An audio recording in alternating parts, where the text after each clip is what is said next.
Hi there, it's Oliver here at Databowl, and today what I want to talk about is adding default fields and how you can actually go about amending what those default fields are, how you can also index those for searching, and you can also change the order in which they appear in the field setup document section. So to start off with, if I add a default field here, what I'll see is I've got all these default fields and it always adds phone 1, phone 2, phone 3, which may be an annoyance because every time you have to delete these fields that you don't need.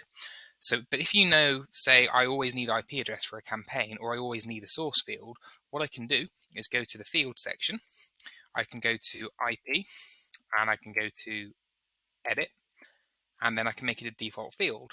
Also, if the value hasn't got a tick on here, then if you tick this, it'll index it for searching, which basically means in this top left-hand corner, you can search a value and it'll pick it up for querying or searching an individual record.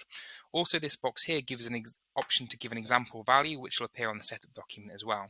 So if I update that with the IP address, and then if I also go ahead and do the same with sources, so if I go to my lead source, for example, as a field, I can, that's now a default field here. I can update that. What I'll also do is I will change the order on some of these fields. So if I go back into my field section and say if I want the email to be below the first name and last name, I can go ahead and do that.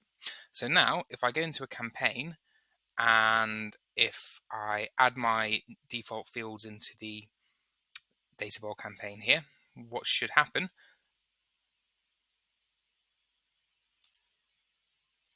now is I've also changed the order in which the email appears here and also in the setup document, and I've also added in the IP address and the lead source. So every time I press add, it'll add these.